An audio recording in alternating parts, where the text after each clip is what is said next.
Misaotra daholo tompoko tafahoana soamatsara indray amin'ity alarobia faha 20 ny volana jolay taona 2024 sady mandeha mivantana ato amin'ny YouTube, chaîne YouTube ny fandaharantsika ary mandeha mivantana koa ato amin'ny groupetsika Facebook RGL Voatsinapy. Androany isika no cours farany amin'ity taom-pianarana akademika 2024 ity. Misy ho tsakotsakoana izay efa vitantsika nandritran'izay heritaona izay, dia androany zany no lesona farany, dia ny fotoana ionantsika manaraka indray amin'ny catéchisme d'adulte dia amin'ny voalohandohan'ny volana septambra, tsy maintsy ho lazaina aminareo eto ihany moa izany. Mialohan'ny irosotsika amin'ilay lesona androany, toy an'ny lesona moa zany le amin'le hoe ireo aretina mpahazo ny mpamaky ny baiboly. Androany tamin'ny herintsika niresaka ny amin'ny atao hoe pikasety. Androany indray tsika dia resaka hoe lecture, somary matsikaiky ilay lohateny fa izy fananiko mihitsy ilay izy mba tsy ho adininareo, lecture je m'en foutiste, fitenitsika hoe m'en foutiste, dia niraisiko hoe je m'en foutiste zany hoe tsy miraharaha zany. Dia efa azonareo an-tsaina amin'izay inona no tiana atongavana ao anatin'ilay izy. Mialoha zany dia manasa anareo hiaraka amin'ity mpihira atao hoe Georgia Angy, mitondra ny lohateny hoe je ne suis pas seul. Mahafinaritra loatra ity mpihira ity, vao aingana no découvrir azy, manao interprétation quantique izy, nefa koa izy manana ny hirany, le timbre vocal-ny miavaka be, black, mainty hoditra, dia fantatrareo fa ny timbre-na feon'ny mainty hoditra zany hafa foana. Dia izay no entintsika hanomboana ny fotoana sady ho fiandrasana ireo namana izay mbola mety taraikiraiky am-pandehanana any. Dia isaorana mialoha sahady ianareo izay manohana ny fandaharana, ao moa zany ny PayPal ho an'izay afaka manao zany aty ivelany, ho anareo ny Madagasikara dia ao ny M-vola, raha misy tsy mety aminareo ny amin'ireo dia afaka manoratra amiko MP manokana nareo, fa dia makasitraka tompoko amin'izay efa ataonareo zay efa nifampiresaka tamiko, ny tompo no hitahy anareo mandrakariva. Ndao ary miaraka amin'ny Georgia Angy izay miaraka amintsika amin'ny hoe je ne suis pas seul. Rehefa manana ny tenin'Andriamanitra tokoa ianao dia tsy mba hirery. Ndao ary. Somary gadona miafaka kely, reggae, mba miova kely, mba misy un peu de gaieté quoi. Voilà.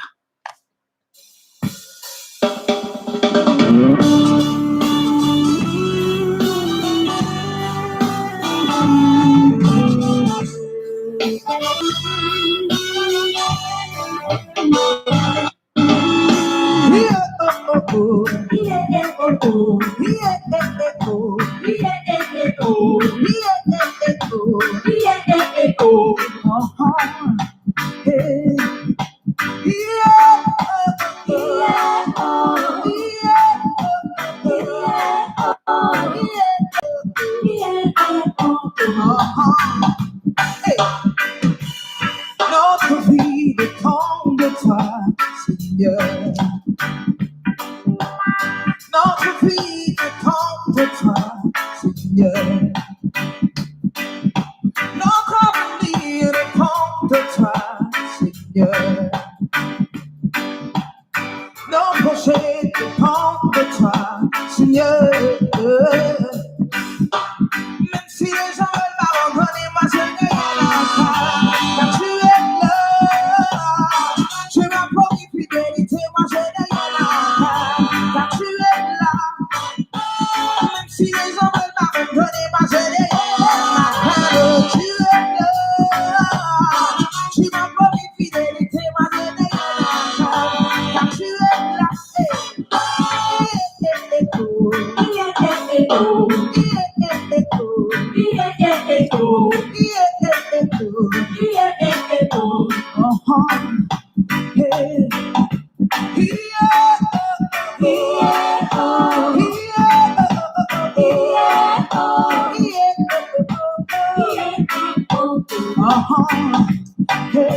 Notre vie dépend de toi, Seigneur.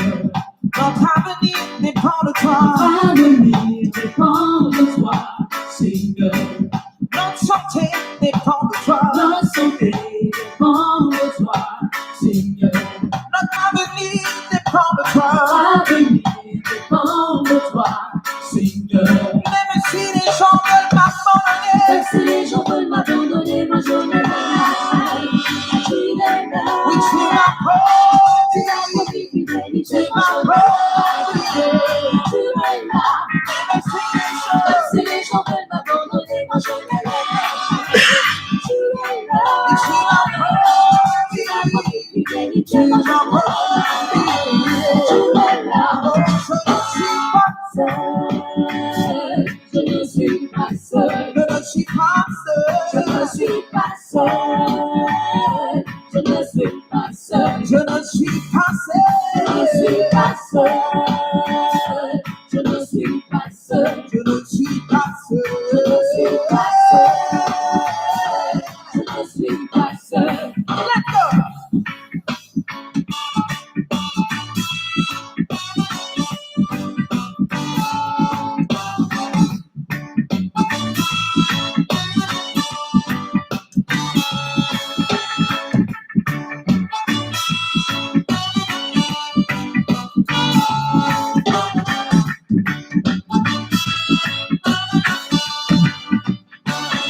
Caché, qui entend ma voix, caché, Dieu, qui entend mes cris, caché, Dieu, qui entend ma voix, qui fait Dieu. Caché, Dieu, qui entend ma voix, caché, Dieu, qui entend mes cris, caché. Dieu. Je ne suis pas Je ne suis pas seul. je ne suis pas Je ne suis pas seul. seul. Je ne suis pas seul. Je ne suis pas Je ne seul. suis pas Tu es ma seul. consolation. Je ne suis pas Non, seul. je ne suis pas Je seul. ne suis pas seul. Je ne suis pas seul. Il agira encore. Pour moi, Il agira encore. pour moi, Il agira encore. pour moi, Il agira encore. Quel que soit le problème, il agira encore. pour moi, Il agira encore. pour moi, Il se lèvera le dernier pour moi. pour moi. Il agira encore. Je ne suis pas Je ne suis pas seul. seul. Je ne suis pas Je seul. ne suis pas seul. Je ne suis pas Il seul. me conduit, il me Je dit. ne suis pas Il est seul. avec moi, il est dans la vallée de l'ombre de la mort. Il est Je là. ne suis pas Je ne seul. suis pas seul. Je ne suis Je pas ne seul. suis pas Oh, seul. je ne suis pas Je ne seul. suis pas seul. Je ne suis pas seul. Je ne suis pas seul. Je ne suis pas seul.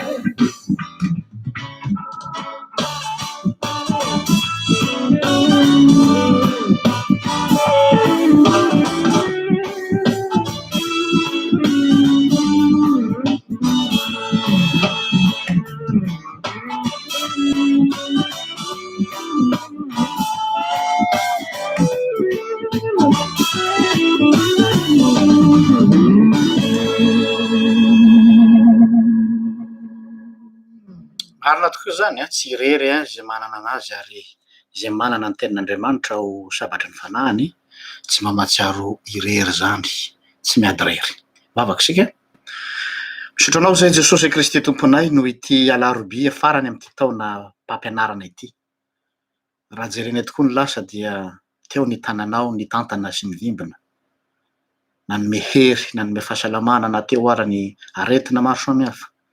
Teo ny fahosana, teo ny arerahana iko, tsy afeniny zany. Kanefa dia mazava ny baikonao hoe mandehana, dia ny mbola manana ny mazava ianareo. Ny teninao tokoa no fahazavana ho anay ary mandroka ny aizina. Ary ringana ny oloko ianao noho ny tsy fisiny tsy fahalalana. Ary izany indrindra ny mahasarotiny anao sy mahasaro-piaro anao. Dia hoy ianao hoe fahamy ny ondroko, andraso ny ondroko. Ankehitrindray tompo raha hanohy ny fampianarana dia ianao no ametraka ny teny ampianatra ary alolalana ny ampon'ny olona hahavoray izay tianao ampitaina aminy. Ny anaranao Jesosy. Amen.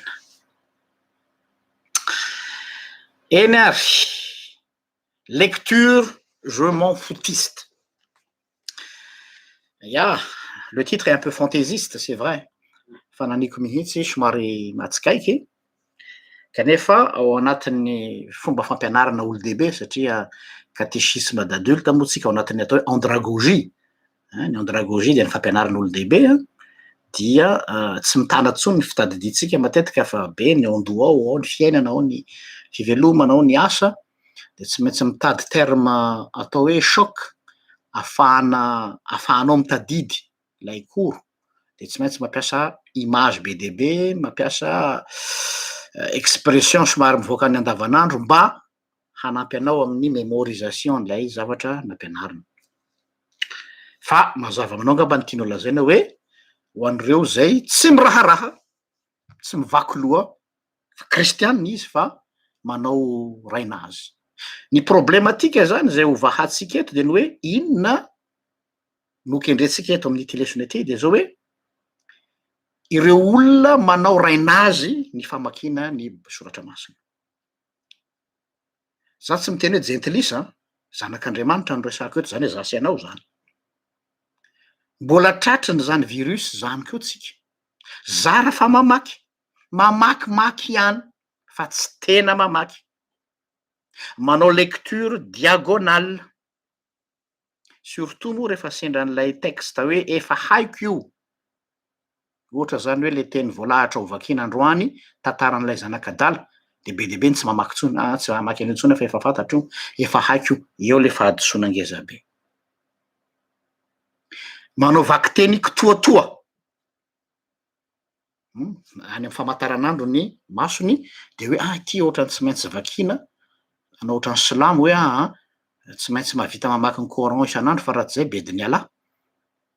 Misy olona manana toe-tsaina ohatrany hoe tsy maintsy mamaky soratra masina fa manjary bedin'i Jesosy. Zany hoe manana rapport de subalterne, rapport de force zany no misy aminao sy Andriamanitra. Ianao nefa nieritreritra hoe efa nanao tombokandro androany, efa namaky baiboly, efa faly amiko zany zay Andriamanitra. Vao maika ianao meloka. Satria le toe-ponao manao an'izy dia ohatran'ny hoe vitanao zany Andriamanitra, vidinao amin'ny hoe efa navita ny tombokandro koa zay Kamo. Ary misy constat hita am'izao fotoana zao ny protestanta mitambatra, anatin'izany lutheranina, ny réformé, ny FJKM sy ny hafa koa, dia mihakamo mamaky baiboly. Ary ny katolika am'izao tsika miteny zao mihamazoto mamaky baiboly. Le monde à l'envers. Taloha nomezantsika ny katolika hoe tsy mahay baiboly reo, tsy mamaky baiboly reo. Fa efa taloha zany. Fa le papa am'izao fotoana io, le pape François de tena nanao effort ngeza be. Nanentana ary manana programme famakina, programme structurel mihitsy isaky ny diocèse anentanana ny olona hamaky ny soratra masina. Tsy kitoatoa mihitsy fa tena mipetrapetraka. Io zany aza manana le schéma stéréotypé anao hoe ny katolika tsy mahay. Mety ngambany le katolika fantatrao fa amin'ny ankapobeny ny katolika de tena miazakazaka ary olazaiko anao rehefa aveo fa inona ny zavatra napetraka zareo hanentanana ny olona ary tena mandalina zareo. Fa le protestant miena matoky tena hoe efa haina io, zay fa mpianatra sekolalady hatram'izay, zay zanakana mpiantry, zay zanaka pastora, zay zao. Tsy karitra eo ampino fa mihamalaina mianatra soratra masina koa ny olona. Malaina mianatra soratra masina ny olona fa mazoto sy miazakazaka mihaino toriteny. Constat io. Eto misy pastora manaraka afaka manamafy an'izay angambany. Rehefa toriteny, feno ny fiangonana. Fa rehefa hoe tongava fa misy fianarana soratra masina, tena azo isana amin'ny ratsan-tanana ny tonga eo. Io le olona mpanao lecture m'en foutiste. sao de anao draka zany mamaky baiboly isan'andro kosa ho hitanao hoe inona le hoe mamaky tsy hoe mamaky fe mamaky fotsiny olana be io ary amiko mila vahana maika betsaka ny olona manao arary zato ampandrina eto ambavaka pastera mba hatanjaka ny fiainam-panahiko eto ambavaka mba hatanjaka ny finoko nefa izy kamo velona raha maky soratra masina de aza miandry anay hivavaka ho anao raha ianao kamo mamaky baiboly. Je suis pas un pompier, je suis pas un réanimateur, je suis pas un urgentiste. Tsy misy miracle dans le sens hoe milatsaka ho azy avy any ambony ny finoana de avy amin'ny toriteny ary ny toriteny de avy amin'ny tenin'ny Kristy. Ka raha ianao kamo lahy kamo vavy mamaky baiboly aza manantena finoana matanjaka resaka manidina fotsiny zany. Dinaka za aloha mihaino radio aloha hihaino méditation du jour fa za kamo mamaky baiboly de eo ianao ndraisiny.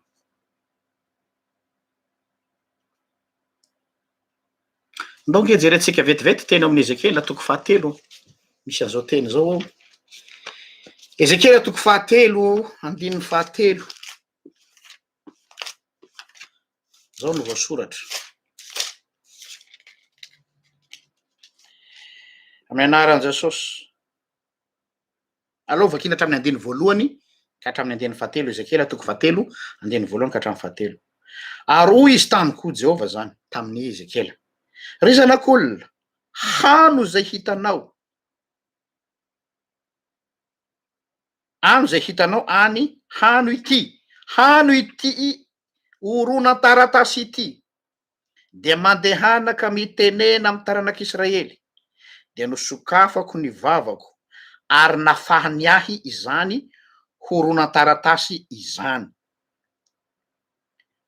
Ary hoy izy tamiko, ry zanak'olona, vokiso ny kibonao ary fenoy hity horonan-taratasy omeko anao ty ny tsinainao dia nihinanao ka mamy tao ambavako toy ny tantely izany.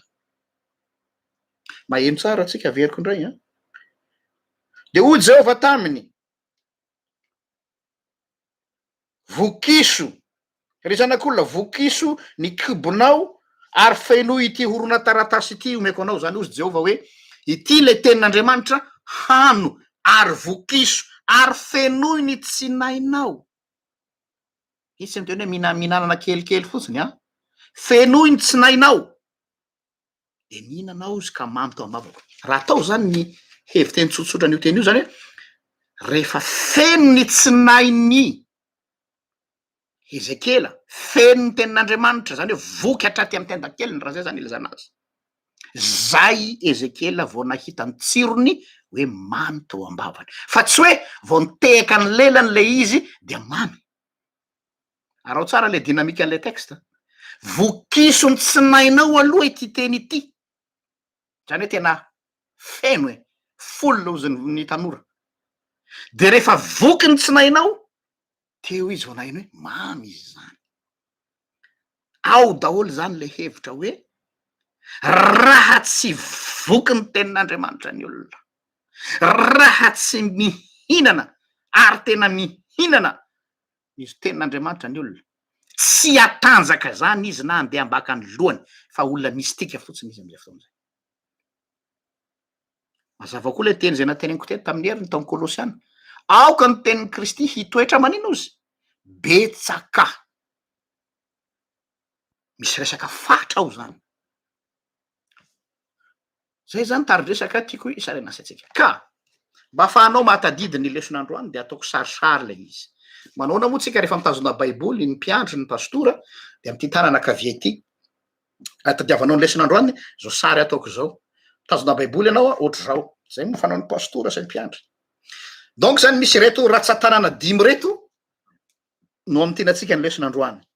Ty zany raha ohatra anao zany mitana ty baiboly ty ka raha ity akikely ty fotsiny itazomanao baiboly ka raha sotomoko mbola marefo. Matazona ianao fa raha sotomoko mafy de mbola lasa. De raha ampinao anty anankiray ty izy de efa manomboka ame mafy fa mbola malezolezo ihany, mbola azoko force ana ihany. Ampinao anty fanotelony ty izy miamafy ampinao an'ity izy tena mafy ary fararanao am'ty mamahatra tya tsy afaka intsony. Zany hoe raha tianao zany iorina tsara amy finoana, voalohany indrindra ty akikely tya vakio ny soratra masina. Zay aloha zany voalohany. Ny faharoa dia miainoa ny tenin'Andriamanitra. Samy hafa le mamaky sy miaino. Fahatelo, ity fahatelo ity zany mianara soratra masina, ianaro ny soratra masina. Faefatra, misaintsaina ny soratra masina, misaintsaina. Ary fadimy farany, mitahiry sy mitadidy ny soratra masina. Reo zany no tsy ambaratelo dimy. Voalohany, mamaky ny soratra masina. Faharoa, mihaino ny tenin'Andriamanitra. Fahatelo, mianatra ny soratra masina. Faefatra, misaintsaina ny tenin'Andriamanitra. Fadimy, mitadidy sy mitahiry azy. Zay zany vao feno ny fepetra. Raisitsika voalohany ary vakio ny soratra masina, lire la Bible.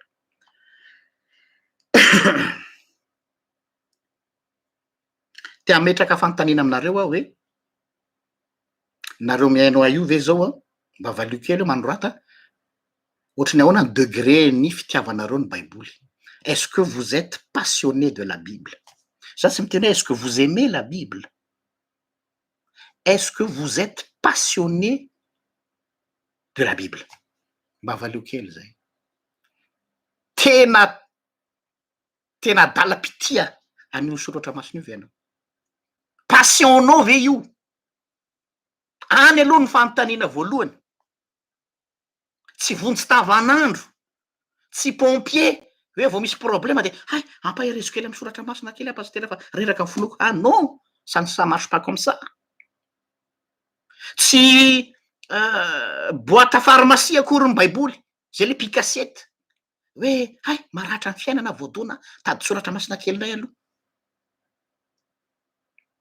Fa passionné ve anao zany hoe tena c'est ta passion, c'est la première chose que tu cherches, c'est l'oxygène de ta vie, c'est tu ne peux pas vivre sans elle. Zany atao hoe passion.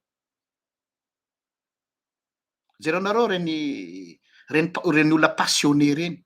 Jereo reny olona fan ny Johnny. Zany fa nahita ndray mandeha tamin'ny fahafatesany Johnny mantanao témoignage le olona ty azy. Mahavita mandany karamany ray manontolo mitety am'izao tontolo zao isaky manao concert le rangahy iny. Zany ny olona atao hoe passionné. De nanontanian'le mpanao gazety izy hoe tsy maty am'zany ve ianao hoe mandany frais ohatriny ianao mbola akoatran'le prix d'entrée any amy concert. De nefa ianao zao ny karamanao. Mialatsiny aho izy le rangahy fa je suis passionné de Johnny. Adalàna moa ny azy, ataotsika hoe adalàna. Fa zany ny olona passionné tompoko. Donc, vao miaingo ty resaky ty zany ry havako isany e. Régleo kely aloha le fifandraisanao am'le Baiboly. Il faut que tu sois passionné de la Bible. Es-tu passionné de la Bible? Fa raha tsy passionao io, aza manofo lasa lavitra amy finoana. Zay tady dio zay. Tsy ho lasa lavitra ianao raha vao tsy passionao io. Zay ny ray. Tsy mila sympathisant Andriamanitra. Soit ianao à 100% azy, soit ianao 0%. Tsy misy demi-mesure miaraka amin'Andriamanitra. Ça n'existe pas hoe zay ty an'io soratra masina ihany fa sympathisant. Ahoana tsara? Sympathisant. Ahoana ozy ny teny amy Deutéronomie? Tiavan'i Jehovahandriamanitra ao amin'inona ozy? Amy fonao 30%, amy sainao 50%, amy fanahinao 80%. Non. Tiavan'i Jehovahandriamanitra ao amy fonao rehetra. Sy ny sainao rehetra. Ary ny herinao rehetra. Donc Dieu cherche un passionné de sa parole. Raha vadiko le teny de zao, mba anisany tafiditra anatin'ny budget-nao ve? Mba anisany andaninao vola ve? Io resaka Baiboly io sa ny poketranao sy ny ranomanitranao ary ny restaurantanao sy ny vacancenao no tonga dia ery amy tête de liste, ery amy rubrique ny dépensenao. Za tsy teny hoe laninao any ve karamanao, tsy any ny resako. Mba tafiditra ao anatin'ny budget-nao ve ianao zay milaza an'Andriamanitra ao rainao izy ny baiboly. Za tsy miteny hoe ny fanompona an'Andriamanitra. Za tsy miteny hoe mividy valopy ianao, manome valopy ianao any am-piangonana amin'ny adidy a.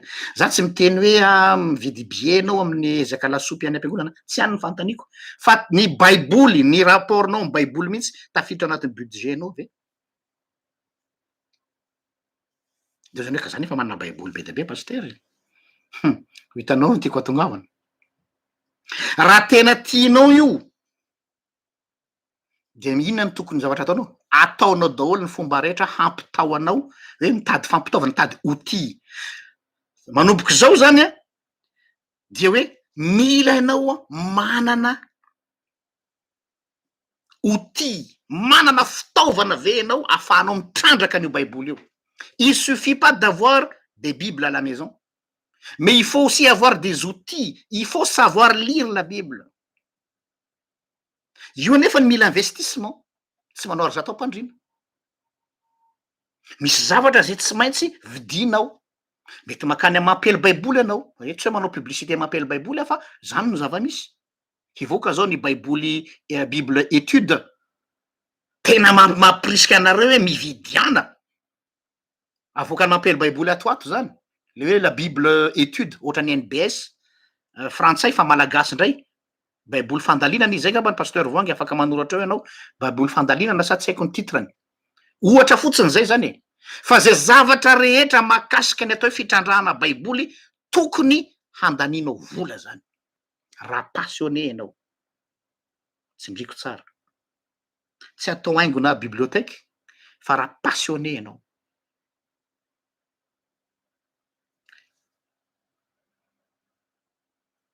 Anisany anatin'izany a, tsika zany mbola anatin'le hoe mamaky, hitanareo fa c'est pas facile le mamaky kay a.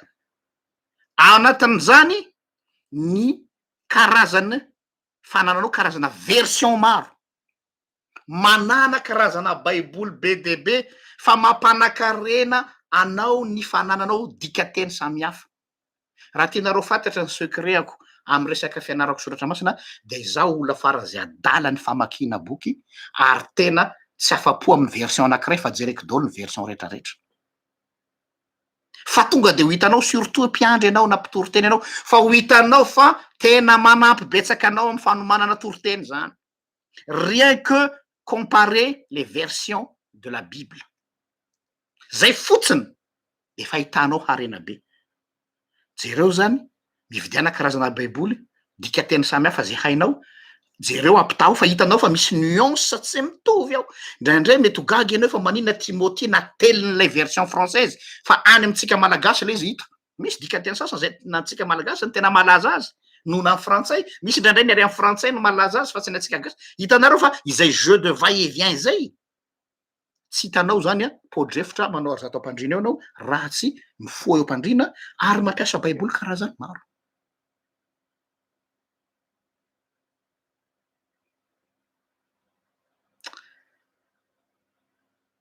Ray zay. Ao anatin'izany koa ny famakiana ny soratra masina, de misy karazany maro ny famakiana ny soratra masina. Misy ny atao hoe lecture quotidienne personnelle ho anao.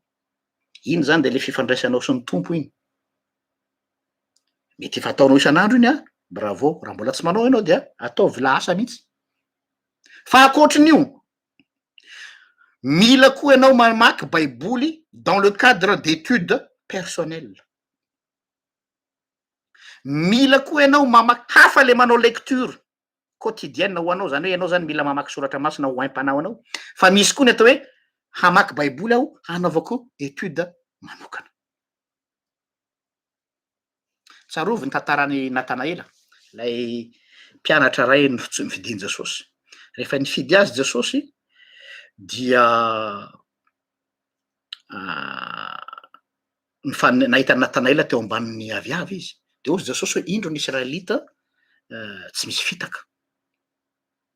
De io Israelita tsy misy fitaka io taiza nahitany Jesosy azy eo amban'ny aviavy. Fantatrareo moa nanao inona teo amban'ny aviavy Natanaela?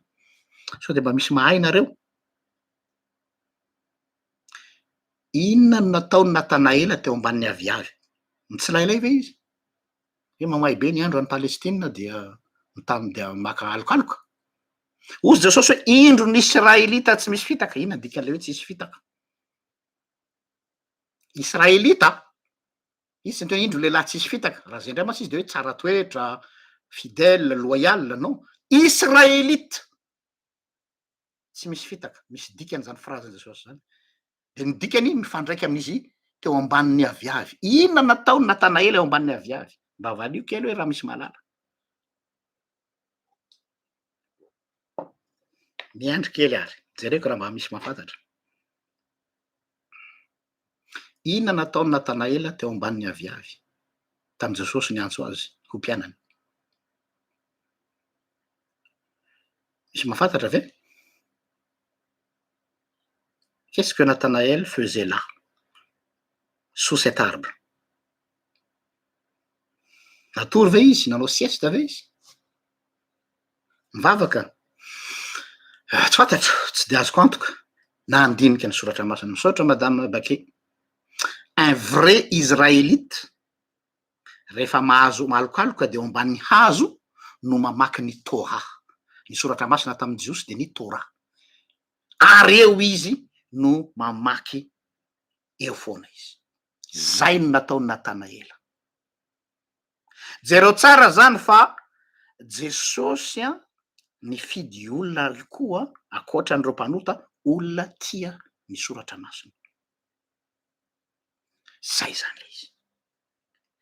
Mandany fotoana, prendre son temps à lire et à étudier la Bible. Io no tsy ampy betsaka amy zanaky ny fiangonana. Mamaky soratra masina le amy maraina iny fa hoe mila tenin'Andriamanitra ho entiko mandeha alohan'ny voaka ny trano de zay de 5 minutes eo de amen lasa. C'est efa tsara zay. Fa hoe est-ce que vous avez déjà pris votre temps pour étudier la Bible personnellement? Et quand je dis prendre son temps, au moins 1 heure. Au moins 1 heure. Hoe tena mandinika ianao, mandalina ianao, mitrandraka ianao. Firy ny zanaky ny fiangonana miaina an'izany. Nefa mirehareha hoe soratra masina irery ihany, soratra masina irery ihany. Fa nga izy io atao slogan. Soratra masina irery ihany nefa ianao tsy mahavita mianatra soratra masina adiny ray au moins par semaine. Au moins par semaine. Je ne dirais pas 1 par jour, je serais trop dur.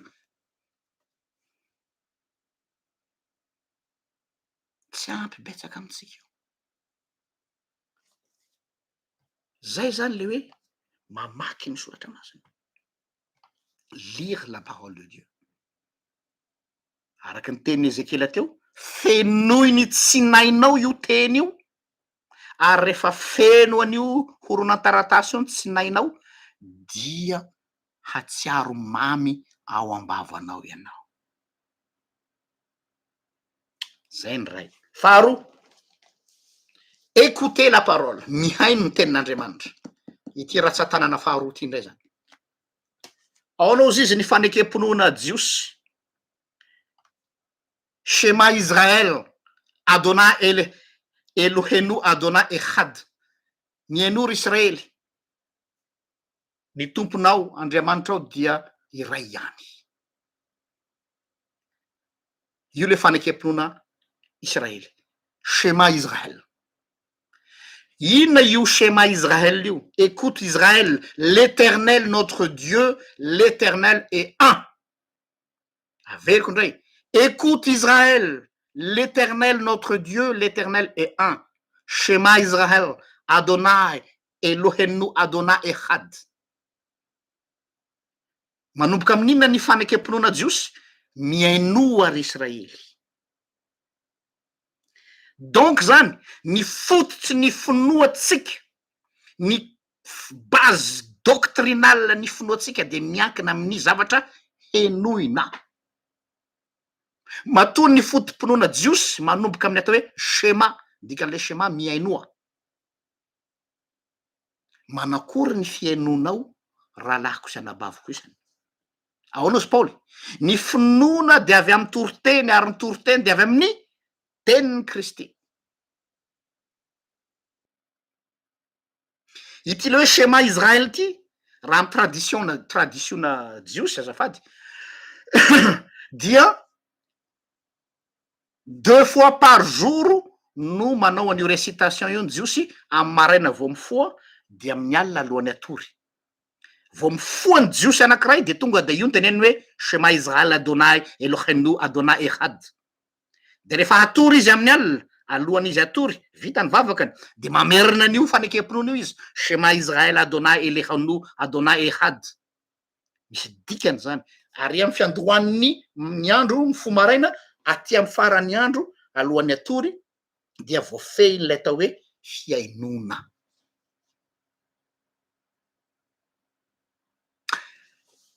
Anankiray koa ho an'ny ankizy ao amy jiosy, mba fantatrareo ny récitation voalohany ampianarina ny zanaka, ny vavaka voalohany zafady fa tsy récitation, ny vavaka voalohany ampianarina ny zanaka jiosy vao mianatra amy teny izy de io schéma Israël io. Enjana be ny azy a. Vao mianatra mahay miteny ny zanany de io no ampianariny ray aman-dreniny azy voalohany, satria io no tononony alohan'ny matory ary io no tononony vao mifoha maraina. Ary zao koa, misy koa ny olona alohan'ny afatesany ny jiosy dia manonona an'io izy rehefa fatany fa akaiky ho faty. Zany hoe ny tiana tenenina de zao, miainga avy amin'izay ny antopisiatsika, ny fahavelomanao zany dia miankina amin'ny zavatra henoinao.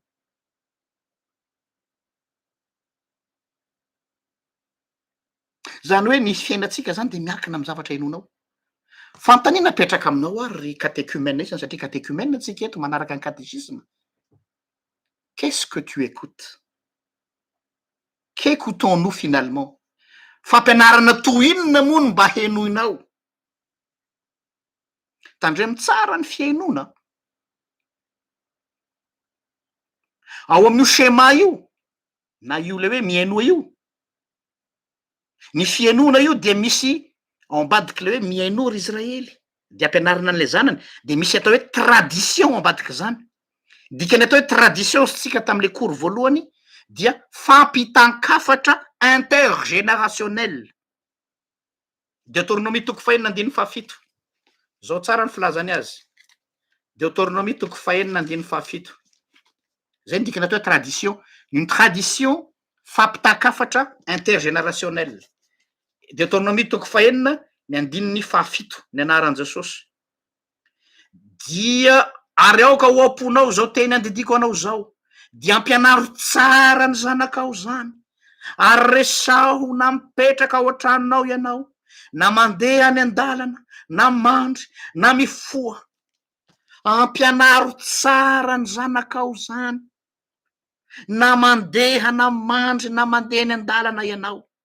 Ampitao, zany atao hoe tradition, tradere amy teny latinina, zany hoe transmission intergénérationnelle. Eo zany no mipetraka ny atao hoe fiainona ny tenin'Andriamanitra. Ary ao anatin'izany de tafiditra ao anatin'izany le notion savoir écouter, ny fahaizana miaino ny tenin'Andriamanitra. Rehefa miaino an'io tenin'Andriamanitra io ary rehefa tena tafiditra ao aminao io tenin'Andriamanitra io de tsy maintsy micrée zavatra izy. Tsy maintsy bousculer anao io. Tsy maintsy mitravailler anao io. Tsy maintsy mandona anao io. Ary tsy mamela anao tafandromandro. Zay ny efehan'ny atao hoe soratra masina. Ary zay ny dikan'ny baiboly hoe canon biblique. Kanona ozy izy tsika malagasy. Hainareo zany kanona zany, canon. Boum! Rehefa ny canon tsy tonga de avy hatrany mandrava ny manda, fa dom le canon indray mandeha aloha le manda de manomboka miozongozona. de mandeha indray ny canon faharoa de manomboka mitritra ny rindrina mandeha am'izay ny canon fahatelo zay vao ravany manda. Zay ane le atao hoe canon zay neny atao hoe soratra masina. Ny fienonao ny tenin'Andriamanitra no mahatonga anao afaka handrava ny rindrina zay atsangan'ilay fahavalo. Averiko indray aza manao ary zatao-pandriana, aza manantena ho kristianina matanjaka amin'ny finoana raha olona saozanina amin'ny soratra masina. Ina zany le ho saozanina amin'ny soratra masina? Olona tsy mamaky ny soratra masina araka ny tokony izy, zany hoe tsy miinvestira mba hananana outil ahafahany mamaky ny soratra masina. Faharoa, tsy tsy tia mihaino le mihaino eto ozytsika, ay de le mandalina soratra masina manokana trandraka ary ny fahaizana mihaino. Zay zany ny faharoa. Fahatelo, étudier la parole, mianatra ny soratra masina.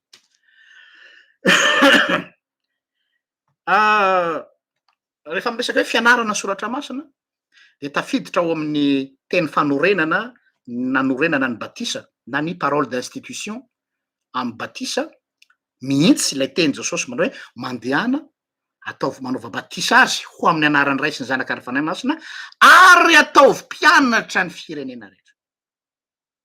Izany hoe mission ny fiangonana zany dia tsy ny manao batisa ihany zay tsikaritra fa ohatran'ny io no tena iazakazana betsaka fa adin'ny fiangonana any manaova mpianatra, faire des disciples.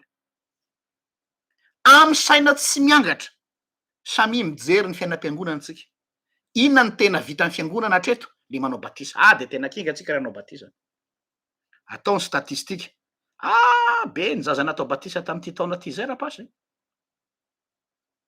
Faly ery ny any amin'ny fiangonana zany koa betsaka ny olona natao batisa olo dehibe nasitrika. De io batisa io foana no ifampiritana eto. Tsisy maharatsy an'izay. Fa adininao le deuxième mission zay mitovy aminy miantsy ary tsy latsaka manaova mpianatra, faire des disciples. Io tsisy miteny misy any ny teny fa kirairay satria nahoana manahirana le manao mpianatra, tsy mora.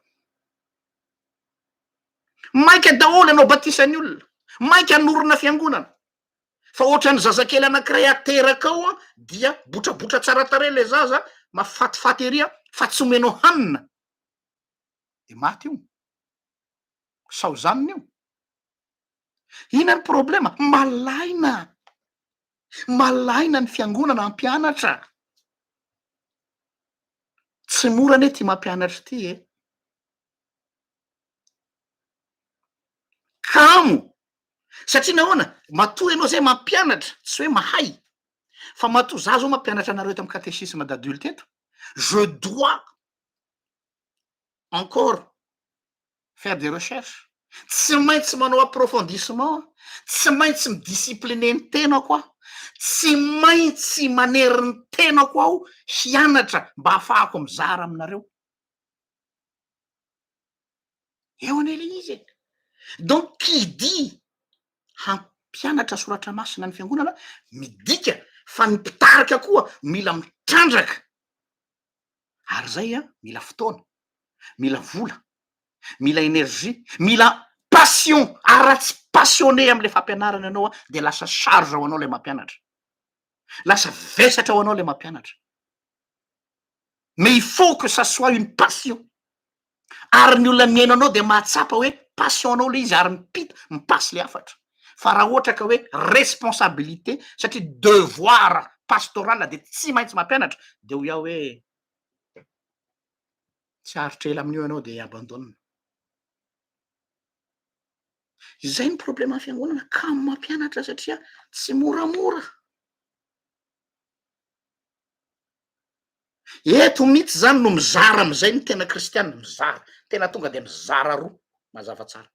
Ao zany reo kristianina zaza ra-panahy foana.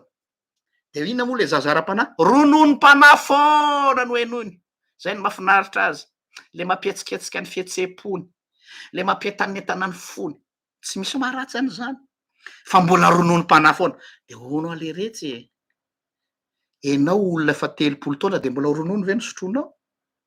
na de matsiro raha le ronono tsy matanjaka ianao am'izay fotoan'zay fa mila vetikanina am'izay a ozony dokotera hoe ramose a mila mihinana hanikotrana am'izay ianao ramose a mila mba mihinam-bary am'izay ianao fa ho reraka ka oza ka matsiro be ne le ronono e ben oui azonao sotroana ihany iny de temps en temps fa mila miroso amy vetikanina am'izay or rehefa miroso amy vetikanina be de ohatrany manahirana be zany sy fampianarana zany fa aloha hiala kely za moa nataon'ny mpianatry jesosy ny mpanaradian jesosy rehefa tonga am'izay tena vetikanina am'izay jesosy ny tenako ny tena fihinana ary ny rako ny tena fisotro iny ty ampianariny ty jesosy inona ty ampianariny miala daholo izy rehetrarehetra oyoyoyoyoyoyo iza ny hiaino an'izany de ao anao zy jesosy mitodika tamin'ny mpianatra ianareo koa va mba te hiala gravy koa re jesosy ty mitodika amin'izy 12 izy ahoana mbola anaraka sa etsaka ozy petera akany amin'izy moa zay ianao no manana teny fiainana mandrakizay eo zany ny olana mila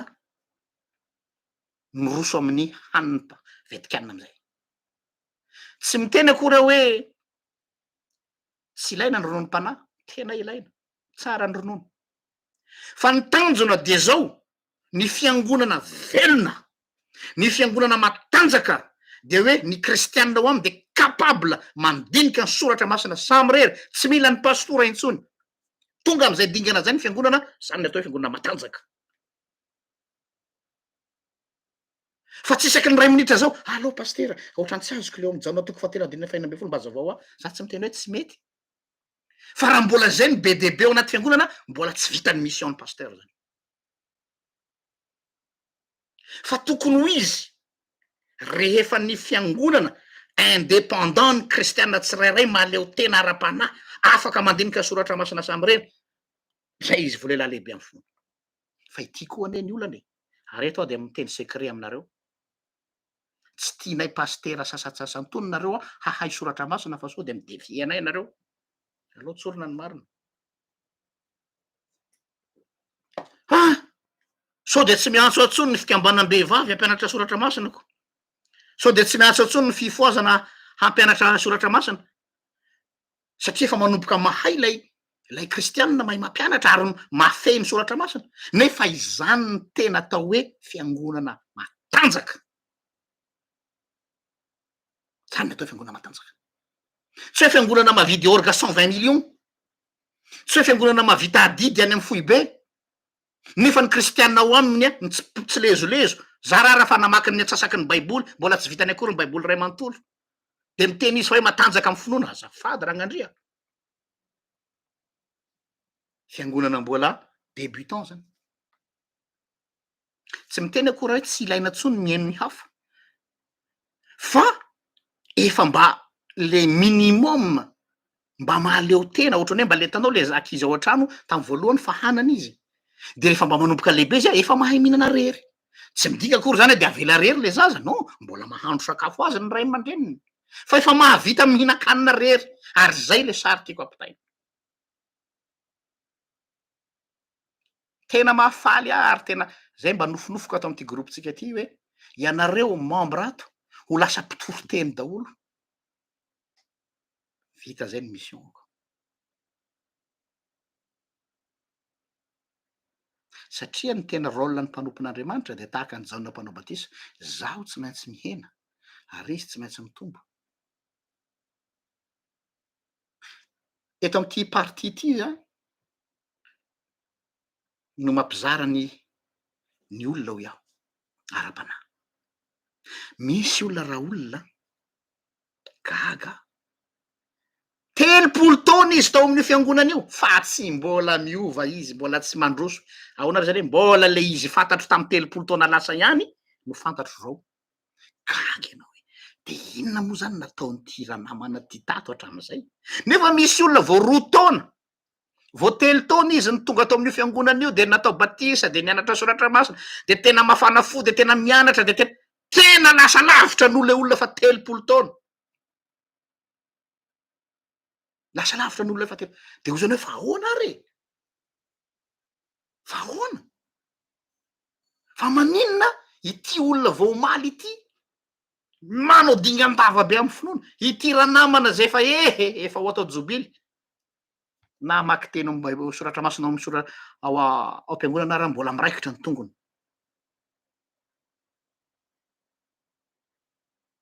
zay ny zavatra mampalahelo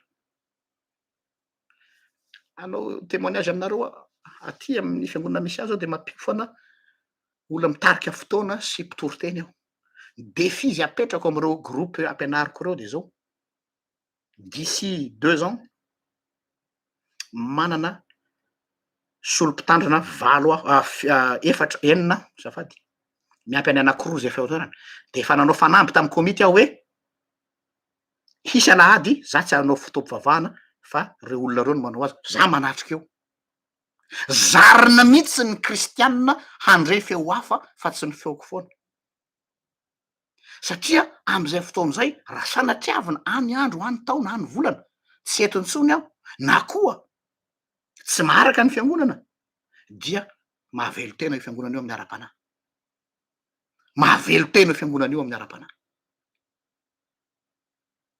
fa misy anery avako fiangonana tena mijoalajoala fa tsy manana na de mpitory-teny ray azy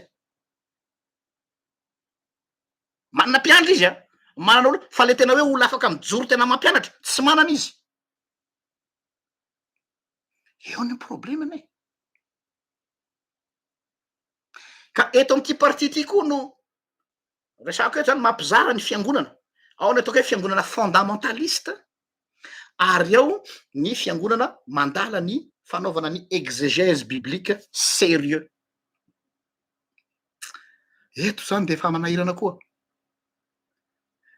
misy karazana fiangonana tsy te alala fianarana soratra masina sy fandalinana zany izy fa ny azy dia tonga de campo manta fotsiny zay le fondamentaliste misy ndray fiangonana zay tena manitrikitrika hoe tsy maintsy ilaina ny fandalinana sy ny fanaovana heviteny ho an'ny sasany mantsy ny baiboly de tsy tokony ianarana dans le sens hoe anaovana étude tsy hoe le hafa le hoe tsy mamaky fa le hoe tsy tokony anaovana étude alalina be zany tsy tokony anaovana approche amina méthodologie zany fa asa ny fanahy masony io ozony sasany ka de tonga dia tsy mila an'zany de zao nefa ny avaliko an'ireny olo reny oralahy oranabavy sao de adininao fa Andriamanitra namorona ny intellectanao io Andriamanitra namorona an'io intelligence-nao io ary le Andriamanitra ivavahanao de omniscient dikan'izay c'est un Dieu intelligent ka raha le Andriamanitra intelligent maninona ny olony sy ny zanany tsy avelany hanana intelligence c'est pas logique fa ny tena marina ny ao ambadiky le olona le hoe tsy mila ianarana lalina io soratra masina io fa mandeha amin'ny finoana fotsiny de zao ça cache un peu de la fainéantise derrière kamo misy fahakamona ao misy médiocrité ao tsy te hisahirana de mody sarotsaromana hoe mandeha araka ny fanahytsika mivavaka fotsiny de ny fanahy masina no mampianatra matetika ny olona mpiteny zany de lokamolahy tsy te hitrandraka nahoana rehefa iresaka momba an'Andriamanitra de mandeha am'le atao hoe moramora ohatrany hoe le pays du moramora hoe ataovy tsotsotra eo natsiaro ray aman-dreny pastora dokotera Péry aho fonizy mbola tsy nisotro ronono fa niasa tao 67 hectares témoignage nataony ramatoany amy firy alina ozy izy mbola matory zany le ramatoany de jereny tsy mbola mpandrindra raha amin'ny rapasy dia matory izy de mifondra izy efa agapany efa ho any amin'ny sasakalina mbola tsy eo ihany radapasy de farany izy nidina jereny borao mbola mirehatra jiro de ozy izy le vadiny hoe fa inona ke ty ataonao manina tsy matory am'izay reraky ianao ny taonanao efa lehibe sy ny sisa de ozy izy rapasy hoe mbola manomana toriteny ozy ramatoa hoe ka io ane zavatra efa hainao efa firy ianao fa isotro ronono rapitso en plus docteur zany ane izy manam-pahaizana tsy ampy hoaniny zany raha amy fisainantsika olombelona. Fa aloha rapitso tohizana de ozy izy tsara ny navaliny docteur Perry hoe ny mandrak'zay miatoka ny mandrak'zay ny olona tsy azoko ataoko toatoa. Averiko tsara le fraziny. Ny miantoka ny mandrak'zay ny olona tsy azoko ataoky toatoa. Zany ny olona manana conscience pastorale. Rehefa ny mandrak'zay ny olona no en jeu, tsy afaka anao rainazy ianao ny fanomanana ny toriteny, na koa ny fanomanana ny fianarana soratra masina, satria ain'olona no resahana eto, tsy tena hoe lalaovina fa resahana. Donc il faut du sérieux, il faut de la rigueur, ary za de tena saritony amin'io. Mila discipline ny mpanompon'Andriamanitra amin'ny fanomanana fampianarana. Mila manana rigueur académique ary tena tsy mahazo mandefitra am'zany mihitsy. Eny e, olony vavaka isika, olony fanahy isika, fa zao koa Andriamanitritsika de Andriamanitra hendry. C'est un Dieu hyper intelligent. Donc ianao zay asany tanany manaraka an'zany koa. Ce qui veut dire tu dois te plier en 4 ou en 8 même raha mahana ny ondron'Andriamanitra amy teniny ianao.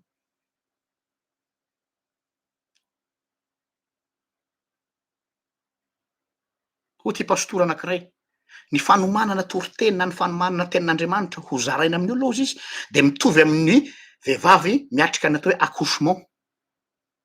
Hitanareo rehefa manao mihetsi-jaza le vehivavy zany dia manao travail, filazan'ny terme sage-femme azy, manao travail.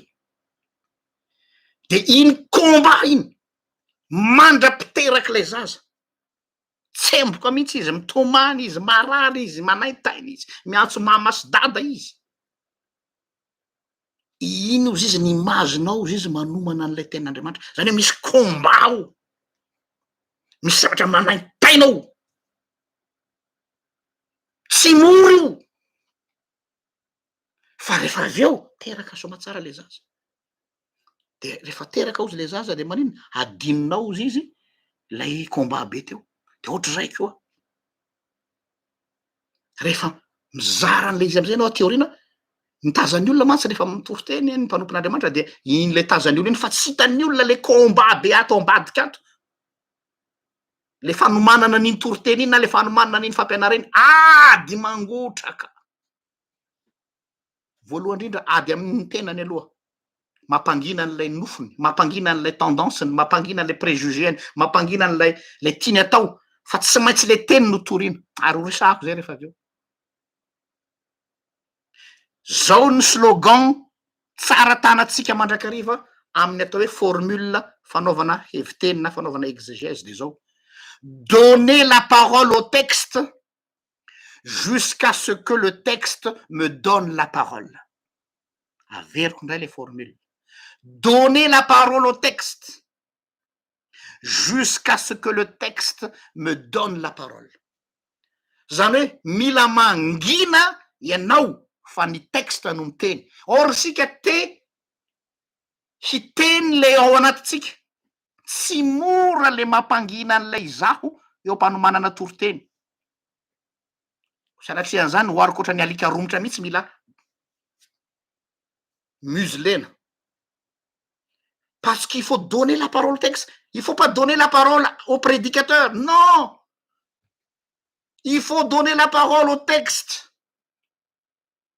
jusqu'à ce que le texte m'autorise à donner ma parole. Zany hoe le texte no mibaiko aho, fa tsy zaho no mibaiko an'le texte. Eo anefa no problème. Firifiro ny tafalatsaka manipuler an'le texte araka zay tiana tongavana, fa tsy le texte no mibaiko azy.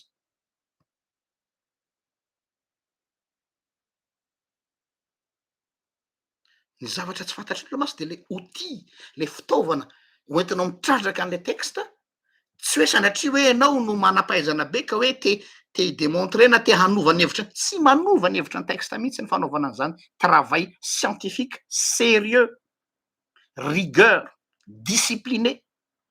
parce qu'il faut respecter le texte. Il faut respecter le texte et ne pas dire ce que moi j'ai envie de dire, mais dire ce que le texte m'impose à dire.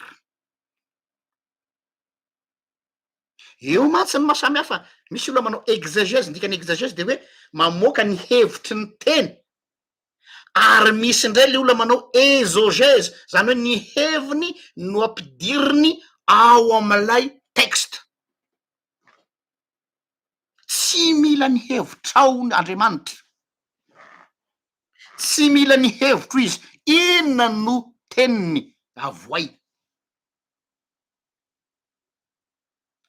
Marary io satria il y a un combat intérieur mandritra an'izay fanomanana zay, satria ianao zany te hitrotra, te hamoaka an'ilay any aminao nefa tsy ino no ilaina. Izay fanamby zay no kendrentsika eto amin'ny catéchisme dadolo, fanamby tsy mora mahatratra an'izy io. Ny tanjona zany de zao hoe mba hisy école biblique, école de la parole pour tous. Io zany tena banga be tompoko any amin'ny fiangonana any. Tsy haiko zay aizanareo mandresy lahatra ny pastoranareo sy ny komitinareo, fa tsy misy io structure fianarana soratra masina en permanence ao am-piangonana io. Fampiofanana batisa no misy, fampianarana confirmation no misy, de fampianarana soratra masina kindraindray rehefa mivory ny FBL, kindraindray rehefa mivory ny fifoazana, ary na fifoazana raha fotoam-pifoazana, fa tena hoe sekoly ny tenin'Andriamanitra permanence.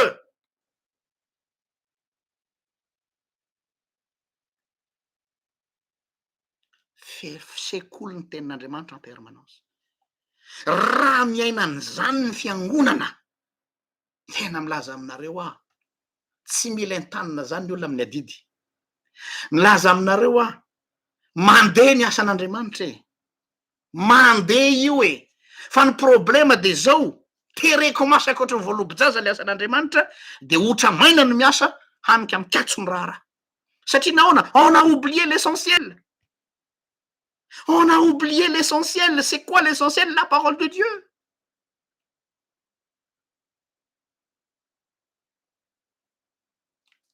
Inona mandany ny fotoana ny fiangonana?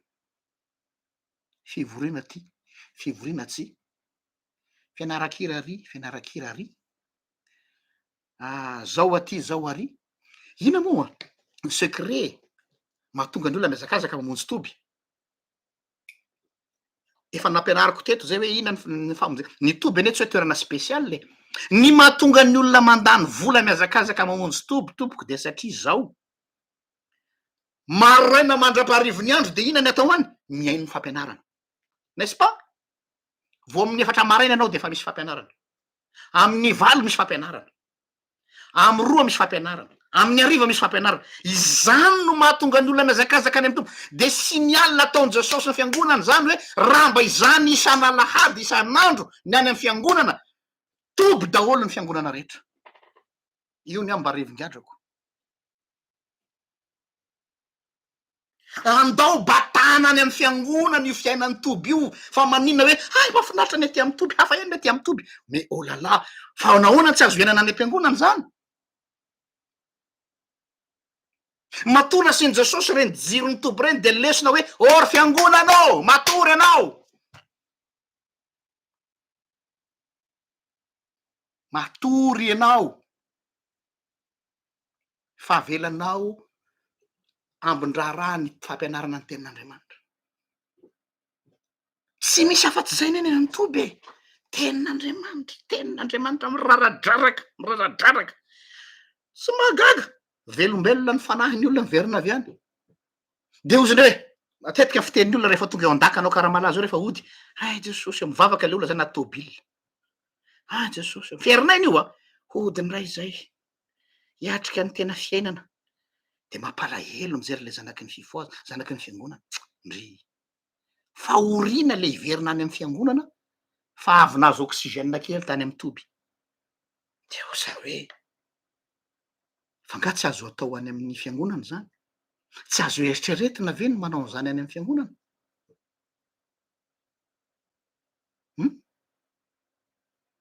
maheritrereto ihany ho anareo zay manana andraikitra any amin'ny fiangonana any.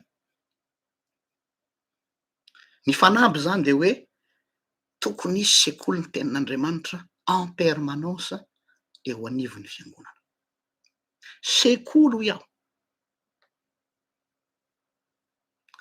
Faefatra, misaintsaina ty ratsan-tanana ty, saintsaina ny teny. Le misaintsaina ny teny eto de ity, le texte fait écho en nous. Zany hoe misy écho any aminao le texte, misaintsaina mieritreritra ianao. Dikany écho amin'ny étymologiquement parlant, ce qui est répété par quelqu'un. Zay dikany hoe écho. Azadino fa ity soratra masina ity efa nitraverse taonjato maro, nitraverse siècle maro, nitraverse génération maro. Donc zany, nous ne sommes pas les premiers destinataires. Tsy ianao ny voalohany nandray ny soratra masina io, fa efa nisy olona tany am-boalohany, de indray nampita tamin'ny faharoa, nampita tamin'ny fahatelo, tonga aty amintsika izy am'izao fotoana zao. Dikan'izay, zay fiampitan'le soratra masina tamina génération samihafa zay de misy écho, ary ny écho an'le fiampitany no tonga aminao io. Ary io no mahagaga. Io le atao hoe amiko, io le atao hoe mystère du phénomène Pentecôte. Le mystère du phénomène de Pentecôte. Ina le phénomène de Pentecôte? Rehefa nivoaka ny mpianatra ka nitory ny tenin'Andriamanitra, de zao ny voalaza amin'ny asan'ny apôstôly, rehefa nitory ny tenin'Andriamanitra ny apôstôly, dia nahazo ny hevitry ny teny daholy ny olona rehetra tamin'ny tenim-pireneny tsirairay avy. Zany hoe message anankiray fa ny olona rehetra de samy nahazo ny fahazahoany azy amin'ny fiteniny. Ce qui veut dire personnaliser les soratra masina. Zany hoe zavatra anankiray iombonana no nambaran'ny apôstôly fa ny fiantefan'ilay izy any aminao personnalisé, ary io ny mystère ny fianonany toroteny. Raha vao mivavaka ianao avy vita fitaovavana ka mirava am-piangonana de manaovanao sondage ny olona ao tokotany hoe inona ny voarainao rakoto, de ho hitanareo fa hafa ny zavatra ho lazainy. Ary ny zavatra mahagaga aza, misy zavatra tsy lazain'le paster akory miteneny satria izay no nandraisany azy. De antaninao koa raha soa, inona ny voarainao tamin'io toroteny io, de hafa no teneny. Izay le phénomène de Pentecôte.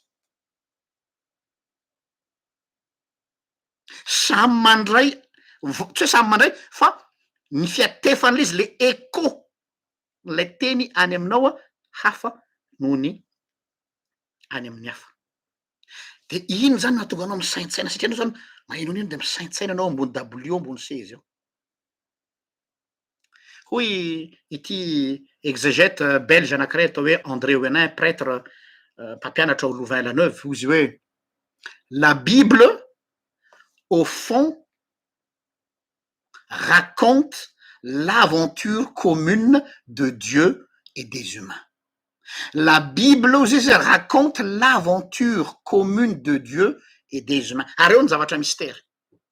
Manambara ny aventure an'Andriamanitra miaraka amin'ny olona, nefa koa miaraka aminao. Sady objectif no subjectif.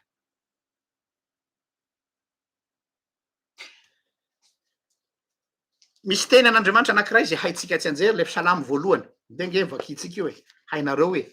Fa misy surtout le andiny voalohany mba tiako mba halalinina kely. De hoe sambatra ny olona sy ny sisa eny. Savady tompoko. Surtout ny andininy voalohany sy ny faharoa. Salamy voalohany, andiny voalohany sy faharoa. Ny anaran'i Jesosy. Sambatra ny olona zay tsy mandeha amin'ny fisainany ratsy fanahy ary tsy mijanona eo amin'ny lalana falehan'ny mpanota, ary tsy mipetraka eo amin'ny fipetrahan'ny mpaniratsira, fa ny lalàn'i Jehovah no sitrany, lalàny no saintsaininy andro aman'alina. Io le hoe misaintsaina. Averiko indray, sambatra ny olona zay tsy mandeha amin'ny fisainany ratsy fanahy ary tsy mijanona eo amin'ny lalana falehan'ny mpanota, ary tsy mipetraka amin'ny fipetrahan'ny mpaniratsira, fa ny lalàny Jehovah no sitrany, lalàny no saintsaininy andro aman'alina. Rehefa avy namaky an'ity texte ty, surtout ty chapitre voalohany ty,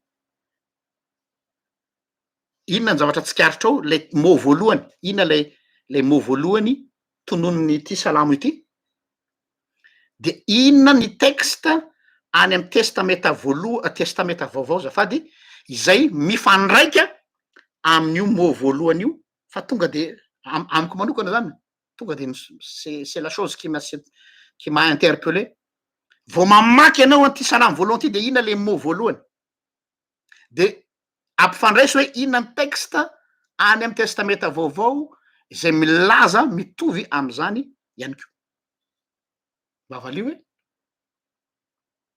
ina le teny voalohany valaza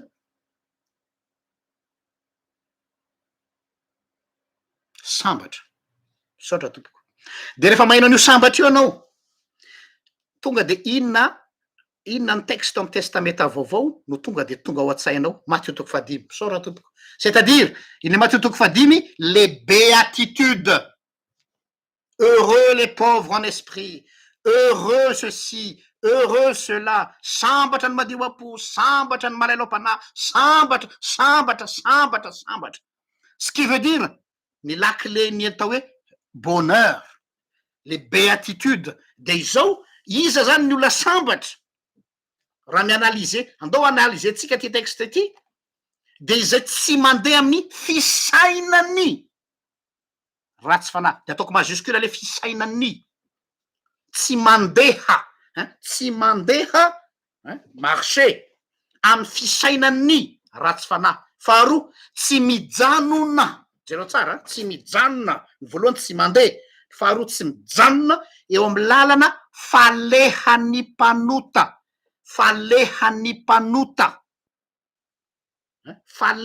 jereo tsara tsy mandeha tsy mijanona amin'ny lalana falehan'ny mpanota avy eo tsy mipetraka jereo tsara le matoateny eo amin'ny fipetrahan'ny mpaniratsira tsy mipetraka jereo tsara ireo matoateny rehetrarehetra reo ce sont tous des verbes qui marquent la durée tsy mandeha tsy mijanona tsy mipetraka eo amin'ny fandehany mahavarina be le salamo voalohany ty de jereo ihany koa mot hafa en bible français de zao no lazany azy hoe qui ne prend pas parti jereo tsara le qui ne prend pas parti le salamo voalohany zany adikako amin'ny teny frantsay heureux celui qui ne prend pas parti des méchants zay ndray qui ne s'arrête pas sur la voie des pécheurs et ne s'assied pas au banc des moqueurs jereo tsara parti s'arrêter s'asseoir verbe milaza ina zany verbe de posture s'arrêter partir s'asseoir ensuite ny andininy faharoa ary ny lalàny Jéhovah no saintsainy amin'ny teny frantsay il récite la loi de Dieu zany hoe raha atao zany ny famitinana de zao tsy mandany fotoana amin'ny zavatra tsisy dikany izy fa il prend tout son temps il gère son temps amin'ny zavatra zay mahatonga azy hafaka andinika ny tenin'Andriamanitra le hoe prendre parti s'arrêter s'asseoir raisiko zany reo trois expressions reo de ampifandraisiko am'leo le verbe réciter en hébreu dikany atao hoe réciter eto connaître apprendre et transmettre donc le réciter tsy manao tsy anjery fotsiny blablabla sambatra ny olona zay matahotra an'zay non le réciter amin'ny teny hébreu connaître apprendre ary rehefa mahay tu dois transmettre zay no mahasarobidiny mianatra ny ten'Andriamanitra mba hahafahanao mampita ny hafatra kanefa mialoha izany dia misaintsaina izany loha ianao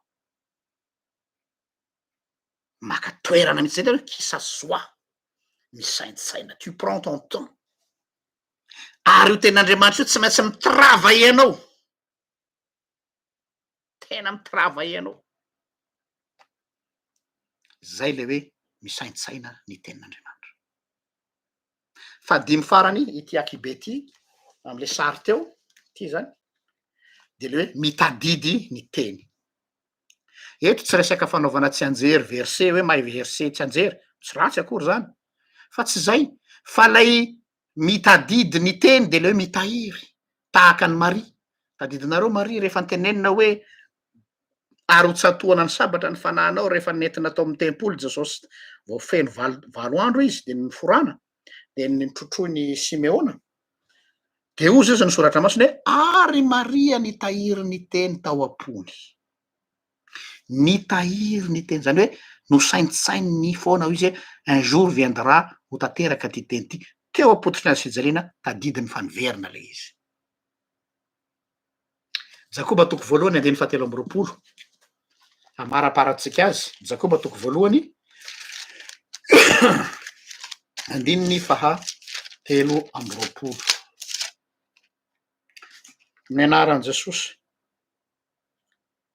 Ataotsika hatramin'ny andiny faharoa amby roapolo azy de mitohy amin'ny telo amby roapolo.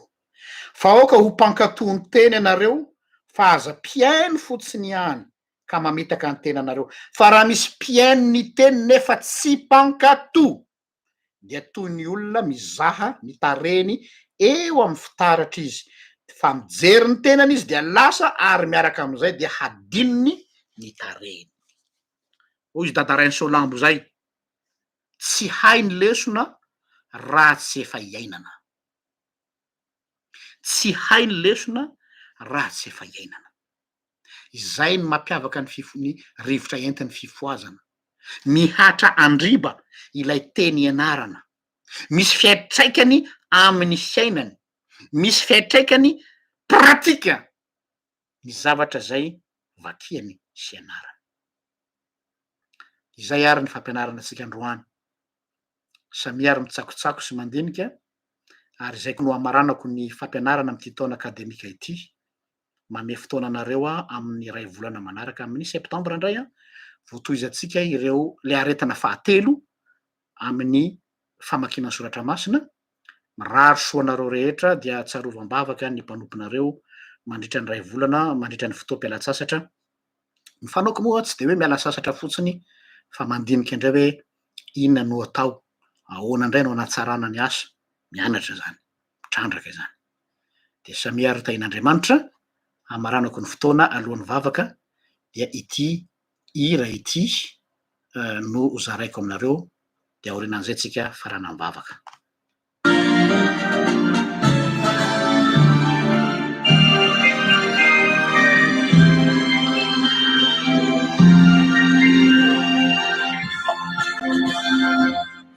Matuki autubu azukuni kenina elisura maafani kenia kiamina matuki autubu azukuni kenina elisura maafani kulena waliza.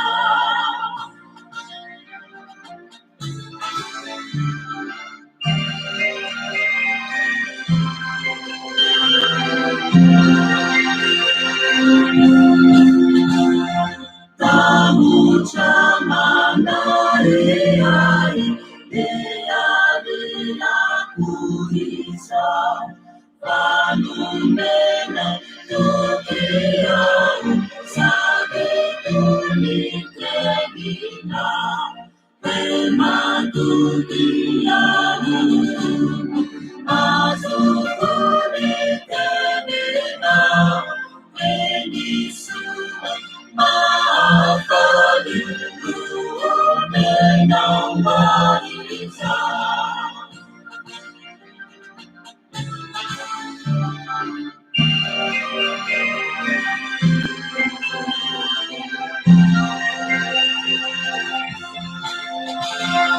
Saireta faorgana hetiku eshurina Iyanam mahiruka eodiauza Ematukiautum azukuni tenina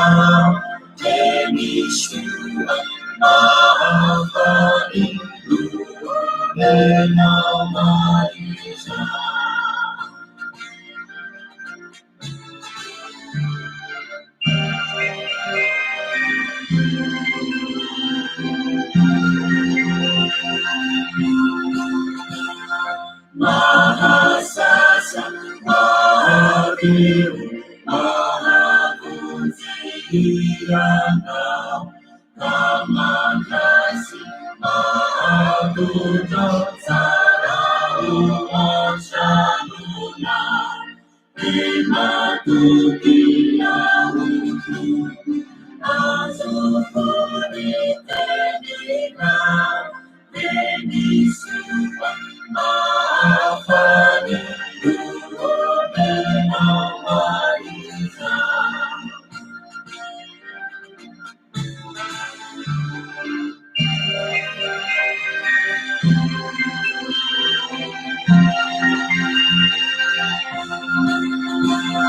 Sesoduku, Adiyahu, Adiyakanasana, Naisuname, Shalumeku, Kunakena, Anaku, Emakukinamu, Azuruni Tenina, Enisua, Mahafani, Duodena, Mariza.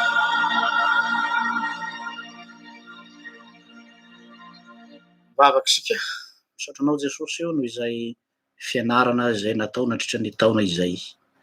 Mifona aminao ity mpanomponao tsy mahasoa ity, ny amin'ny tsy fahatanterahany, ny amin'ny tsy fahatomombanana indraindray, ny amin'ireny fotoana izay tsy vita ireny. Ianao anie no hamindra fo amiko ary hamela ny heloko. Ianao koa no hitsinjo ny kristiana ireto mpikambana ireto mba tena olona mankafy ny teninao, ho tena anak'Andriamaso ny teninao, handaniany fotoana ny teninao, handaniany fananany ny teninao, imatimatesany ny teninao. Ka ho lehilahy lehibe sy ho vehivavy lehibe amin'ny finoana izy, tsy ho ailangila ny rivotry ny fampianarana etsero, ary ho matotra tsara, handao ny fahazazana ara-panahy, de ny ronono mpanahy lalandava fa hihinana ventikanina, ka hiroso am'izany ary ny fikendrenao de mba afaka hizara amin'ny hafa koa. Izay no fikendrena Jesosy. Ka dia ianao no hiasa, mamafy fotsiny no anjarako, fa ianao no ampitombo ny vokatra any ampon'ny olona, ary hanetsika ny fananao masina ao anatin'ny olona ianao, ahafahany mandeha arak'izay baiko nomenao zay hoe mandehana, ataovy mpianatra ny firenena rehetra. Misaotra Jesosy. Ary apetrako aminao koa ny fotoam-pialan-tsasatra mandritra ny ray volana ho avy izao.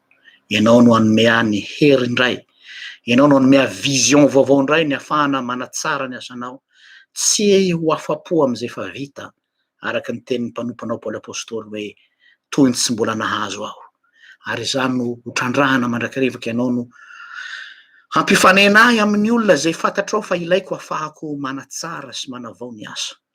Satria ny Andriamanitra dia Andriamanitra ny fahatsarana, Andriamanitra ny tapitroatra, ka tsy mety afa-po am'izay kely efa misy, fa tianao hatrany hanatsaranao izany. Miaino anao ao Jesosy ary mianatra aminao. Amin'ny anaranao no angatahako izany. Amen. Raha soa antsika rehetra dia mirary soa anareo koa zay mety mbola any ampanaovana fialan-tsasatrany izay andeha koa moa zany dia samy tain'Andriamanitra. Kopakopa tanana ho an'ireo zay mbola ho any Akaramalaza, ho anareo zay monja ny zaika foazana any Manakara dia maefa be de tsarovy zahay aty ambavaka aty alavitra ity. Fa mbola any andro fotoana zay mbola eo antsika am'ireny toerana mahafinaritra ireny. Samy tain'Andriamanitra. Veloma tompoko.